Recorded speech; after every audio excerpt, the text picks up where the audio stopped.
आपण पाहत आहात जनता न्यूज एक्सप्रेस। भारतीय संविधानाचे शिल्पकार डॉक्टर बाबासाहेब आंबेडकर यांच्याबाबत गृहमंत्री अमित शाह यांनी राज्यसभेत अवमान करणारे वक्तव्य केले।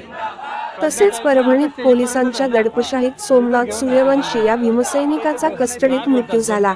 याचा सर्व संविधानप्रेमी, समतावादी, पुरोगामी संघटनांकडून देशभरात निषेध होत आहे। मुंबईमध्ये या अवमानकारक विधानाचा निषेध करण्यासाठी डिसेंबर 21 रोजी राजगृह ते चैत्यभूमी मार्चचे आयोजन करण्यात आले होते।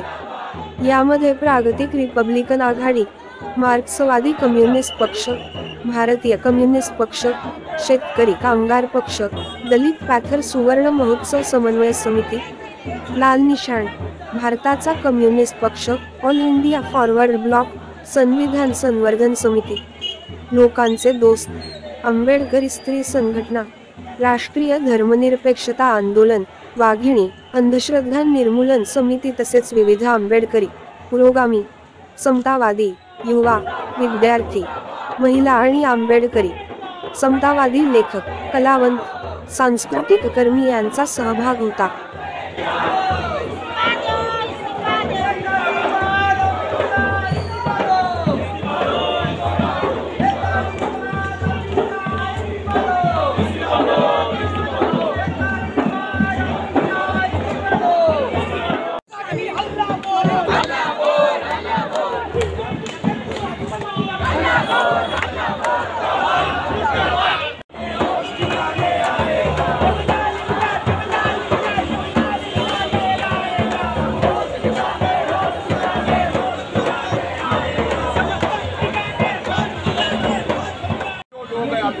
है अगर सही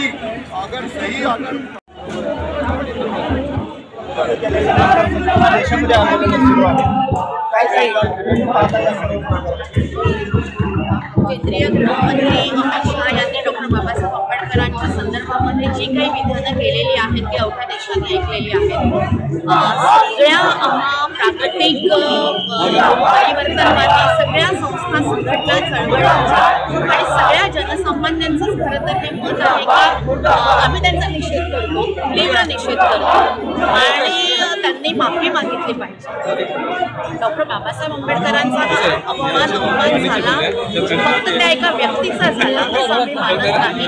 खरं तर ज्या डॉक्टर बाबासाहेब आंबेडकरांनी आधुनिक भारताची संकल्पना रचलेली आहे आणि सामाजिक लोकशाही, न्याय, स्वातंत्र्य, समता, बंधुता, भगिनीभाव या सगळ्या मूल्यांची ज्यांनी एक प्रकारे उभारणी केलेली आहे, भारतीय राज्यघटनेचे शिल्पकार यांना, त्यांच्याविषयी अशी विधानं करणारं सरकार, शासन हे जेव्हा सत्तेमध्ये असतं तेव्हा मला असं वाटतं की फॅसिस्टपणाचा किंवा ज्या एकूण मनुवादी सगळ्या प्रवृत्तीचं याहून अधिक कोणतं विदारक उदाहरण आपल्यासमोर असेल। त्यामुळे आमचं असं म्हणणं आहे की त्यांनी माफी मागावी, ती माफी संपूर्ण देशाची मागावी, कारण हा संपूर्ण देशाचा अवमान आहे असं आमचं म्हणणं आहे आणि राजीनामा द्यावा त्यांनी। याच्याविषयी आम्ही सगळेजणांनी मगापासून जी निदर्शनं केली, मार्च काढला आम्ही, तर आमचं हे म्हणणं आहे की राजीनामा द्यावा आणि संपूर्ण महाराष्ट्रात आणि संपूर्ण देशभरामध्ये खरं तर अशा प्रकारची निदर्शनं आमचा कृतीशील हस्तक्षेप नोंदवण्यासाठी आहे, लोकशाही मार्गाची जपणूक करण्यासाठी आहे अशी आमची भावना आहे। मागे जी निवडणुका झाल्या त्या निवडणुकीच्या नंतर ईव्हीएमच्या विरोधामध्ये जे लोकांच्या मनामध्ये शंका होती त्याच्यामुळे लोक रस्त्यावरती येऊन आंदोलन करत होते, हे दडपण्यासाठीच अशा काही वक्तव्यांना पुढे करून त्या विषयापासून लक्ष हटवण्यात येत आहे का असं तुम्हाला वाटतं? मला असं वाटतं की या सगळ्या घटनाक्रमामध्ये एक प्रकारची साखळी दिसते की परभणीमध्ये सुधारणी झालं त्याच्या आधी एक कोणाचा अधिवेशन किंवा मोर्चा किंवा ज्या पद्धतीचे तिथे अत्यंत प्रक्षोभक अशी वक्तव्य करण्यात आली। आता विधानसभा निवडणुकीमध्ये काय नेमकं घडलं त्याच्याविषयीचा जो निकाल आहे त्याविषयी सगळी सुजाण जे आपण नागरिक आहोत त्या सगळ्या सुजाण नागरिकांनी ज्या पद्धतीच्या भावना व्यक्त केल्या तर या सगळ्यामध्ये एक प्रकारचा आंतरिक असा संबंध आहे आणि आता जसं तुम्ही म्हणालात त्याच्याविषयी अजिबात शंका घ्यायला जागा नाही आहे, कारण लक्ष हटवणं पण पुन्हा एकदा एका नव्या पद्धतीची एक अतिशय गुणास्पद अशा प्रकारची एक पेशवाई मगाशी जसं इथे बोललं गेलं की सर्वाधिक जो प्रबुद्ध समाज आहे आपल्या संपूर्ण भारतात तो सर्वाधिक प्रबुद्ध समाज कोण आहे हे मी सांगण्याची गरज नाही। तर तर त्याच्यामध्ये असलेलं जे लढाऊपणाचं, विद्रोहीपणाचं, हस्तक्षेप करण्याचं जे स्पिरिट आहे, त्या स्पिरिटचं खच्चीकरण करण्याचे प्रयत्न आणि यांना मागच्या दरवाजाने नाही, यांना आता सरळ सरळ खुले आम या संपूर्ण संविधानाचीच एका अर्थाने कत्तल करायची जी आम्ही आणि त्याच्यासाठी आम्ही प्राणपणाने लोकशाही मार्गाने लढत झगडत राहतो. मुंबईतील सर्व आंबेडकरी वस्त्यांमध्ये पुरोगामी अशा सर्व सेक्शनमध्ये यासाठी एकच मागणी आकार घेते की अमित शहांनी राजीनामा दिला पाहिजे. देशाचा गृहमंत्री इतकं फालतू काहीतरी बरळत असेल तर त्याला त्या पदावर राहण्याचा अजिबात अधिकार नाही. आमचं म्हणणं असं आहे की त्यांनी माफी मागत नाहीत तोपर्यंत आम्ही हे वेगवेगळ्या पद्धतीने हे आंदोलन चालूच ठेवणार आहोत. आणि हा तुम्ही पाहताय देशभरात हा आवाज बुलंद झालेलाच आहे, तो यापुढेही होत राहणार आहे. बाबासाहेबांचा अपमान आमच्यासारखा कोणी आंबेडकरी माणूस हे सहन करणार नाही आहे. आमच्या दृष्टीने हर सवाल का जवाब बाबासाहेब आहेत. आमच्यासाठी प्रत्येक गोष्ट ते आहेत म्हणून आम्ही आहेत आणि आम्हाला तुमचं स्वर्ग नरक काही नको आहे. आम्हाला इथे सन्मानाने जगायचं आहे, या देशाचं काहीतरी चांगलं करायचं आहे. या देशाचे आम्ही नागरिक आहोत आणि बाबासाहेबांनी आम्हाला तो संदेश दिलेला आहे की आपण प्रथमतः भारतीय आहोत आणि अंतिमतः भारतीय आहोत. आणि अशा भारतीय जनतेच्या एका सर्वोच्च सन्मान मूर्तीला हा कोणीतरी कालचा एखादा गुन्हेगार व्यक्ती काहीही बोलेल हे कसं काय चालू द्यायचं, हे आम्ही अजिबात चालू देणार नाही. आणि त्यासाठी ही अशी निदर्शनं मुंबई, महाराष्ट्रात, देशात सगळीकडे होत आहे. नाही ते EVMचं आंदोलन किंवा त्यांनी ज्या गैरमार्गाने सत्ता मिळवलेली आहे त्याच्यावरून लक्ष विचलित करण्यासाठी अनेक प्रयोग करतायत. त्यामुळे त्यांना सैरभैर झालेत. त्यांना त्या निवडणुकीबाबतची EVMमधल्या त्या रोलची स्पष्टता नाही आहे, ते स्पष्टता करू शकत नाहीत. लोकांना नीट खुलासा करता येत नाही आहे आणि म्हणून त्यांना अशा काही गोष्टी हव्या आहेत. त्यांनी अशा EVMचा विषय टाळण्यासाठी हे केलं असं माझं म्हणणं नाही. त्यांनी ते केलं जे त्यांच्या वर्षानुवर्षाची पिढ्यानपिढ्याची खतखत त्यांच्या मनात आहे त्यातून ते आलेलं आहे. पण एक नक्की आहे की त्यामुळे EVMचं आंदोलन थोडंसं बाजूला गेल्यासारखं वाटतंय. परंतु आमच्यासारखे जे आंदोलक EVMच्या विरोधात काम करतायत ते यापुढे काम करतच राहणार आहोत, कारण हाच या देशातल्या लोकशाहीच्या जीवनमानाचा प्रश्न आहे. गृहमंत्री अमित शहा यांनी केलेलं वक्तव्य अजूनही त्यांनी याच्यामध्ये वक्तव्य केलेलं नाही, ते माफी मागितलेली आहे. संपूर्ण देशभर आंदोलन सुरू आहे. काय म्हणाल, काय वाटतं? बाबासाहेबांच्या बद्दल जे संसदेमध्ये अमित शहानी वक्तव्य केलं, पहिला तर त्याचा मी निषेध करते. कारण अत्यंत त्यांच्या मनामध्ये कुठेतरी बाबासाहेबांविषयी असेल ही जातीवादी मानसिकता दिसून येते आणि त्यामुळे मी याचा निषेध करते. नंतर त्यांनी सावरासावर केलेली आहे पण त्याला काही अर्थ नाही. त्यांच्या मनात ती जातीवादी खतखत आहे ती या निमित्ताने बाहेर आलेली आहे. आणि केंद्रीय गृहमंत्र्यांकडून आपण अशी अपेक्षा करू शकत नाही की एवढ्या जातीवादी विधान केल्यानंतर देखील अमित शहा अजून. आणि तुम्ही बघा की आज संपूर्ण देशामध्ये महाराष्ट्र राज्यामध्ये आपण बघतोय की मोठ्या प्रमाणामध्ये लोक आंदोलन करतात, त्याचा निषेध करतात. मात्र अमित शहा याचा साधी माफी मागायला पण त्यांना होत नाहीये. तर या सगळ्यातून हेच लक्षात येतं की हे ठरवून काही गोष्टी करतात आणि त्यामुळेच त्यांना माफी मागणं हे कठीण जात आहे. तर त्यांनी माफी नाही नुसती तर राजीनामा दिला पाहिजे ही आमची मागणी आहे. माया भीमाचं पिल्लू ही क्रांती भीमाची का तुला न कळावी, ही क्रांती भीमाची का तुला न कळावी, ही क्रांती भीमाची का तुला न कळावी, ही क्रांती भीमाची का तुला न कळावी, क्रांती भीमाची का तुला न कळावी. अरे क्रांतीसाठी, अरे क्रांतीसाठी आता तुम्ही कंबर कसावं, हे क्रांतीसाठी आता तुम्ही कंबर कसावं, अन जाग असावं. आपण सगळे भीमाचे पिल्लू आहोत.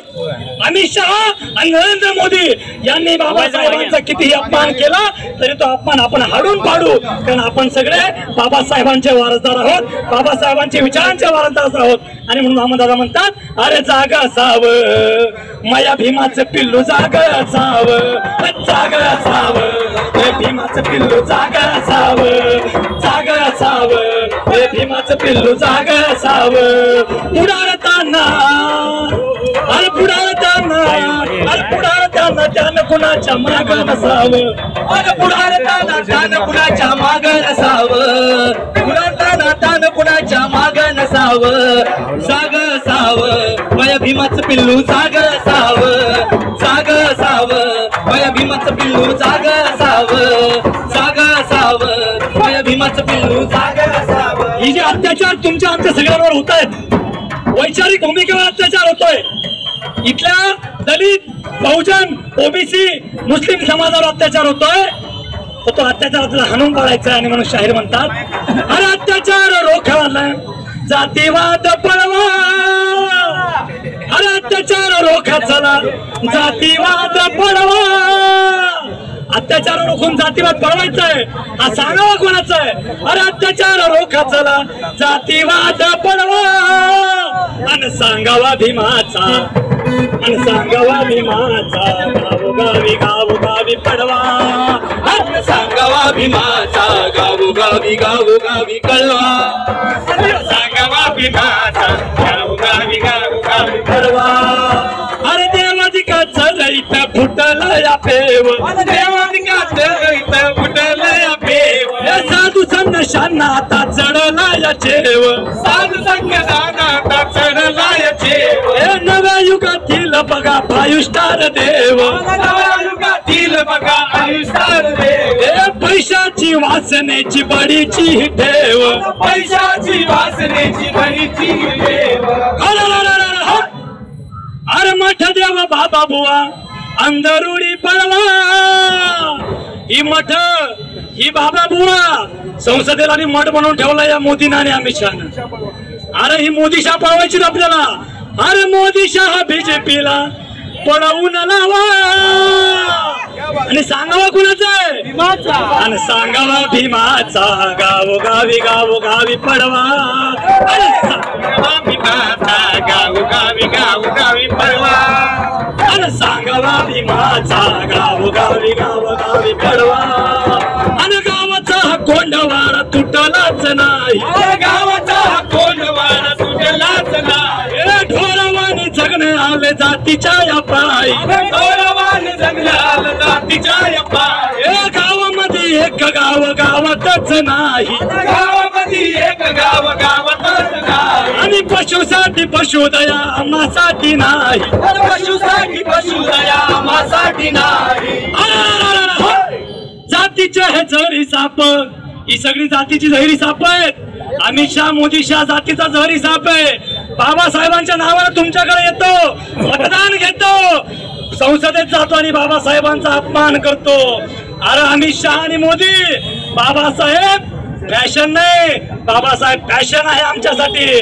आणि म्हणून जातीचे हे जहरी साप पणा त्यांचा तुडवा, जातीचे हे जहरी साप आणि पणा त्यांचा तुडवा, आणि सांगावा भीमाचा, आणि सांगावा भीमाचा, गावोगावी गावोगावी पळवा, आणि सांगावा भीमाचा, गावोगावी गावोगावी पळवा, आणि सांगावा भीमाचा, गावोगावी गाव. शाहीर म्हणतो, तुम्हाला सगळ्यांना जिवंत व्हायचंय, पेटून उठायचंय. बाबासाहेबांचं संविधान जंतर मंतरवर जाळलं जातं, कोणी एका शब्दानं बोलत नाही, पण आता मात्र दिवाळी गेली आहे. आणि म्हणून आणि शाळामध्ये झार बाबा शिकून घ्या ज्ञान, शाळामध्ये जाग बाबा शिकून वाघिणीचं दूध पिऊन गुरगुरून जाण, वाघिणीचं दूध पिऊन गुरगुरून जाण, मनूची मनस्फूर्ती सोड बंतुलान, मनूची सप्तबंदी तोड हे तुला, बुक म्हणतील शिकण्या मिळण्या स्वाभिमान, आणि बुक म्हणतील शिकण्या मिळण्या स्वाभिमान. चितपट काढात जातीवादी लढवा, ही जातीवादी चितपट करायची आहे, यांना लढवायचंय. कोल्हापूरचा शाहूराजा जाती पातीला पट केलं, बाबासाहेबांनी जाती पातीला पट केलं, महात्मा ज्योतिराव फुलेंनी इथली जाती व्यवस्था मनुवादी व्यवस्था हाणून पाडली, तीच आपल्याला हाणून पाडायची. आणि म्हणून चितपट काढात जातीवादी पळवा, आणि सांगावा भीमाचा, आणि सांगावा भीमाचा, गावोगावी गावोगावी पळवा, सांगावा भीमाचा, गावोगावी गावोगावी भीमाचा गावोगावी गावोगावी कडवा. अचूक बातम्या, निपक्षपाती विचार, अन्यायाविरुद्ध वाचा फोडणारे परखड विचारांचे सार्वभौम दैनिक प्रजासत्ताक जनता.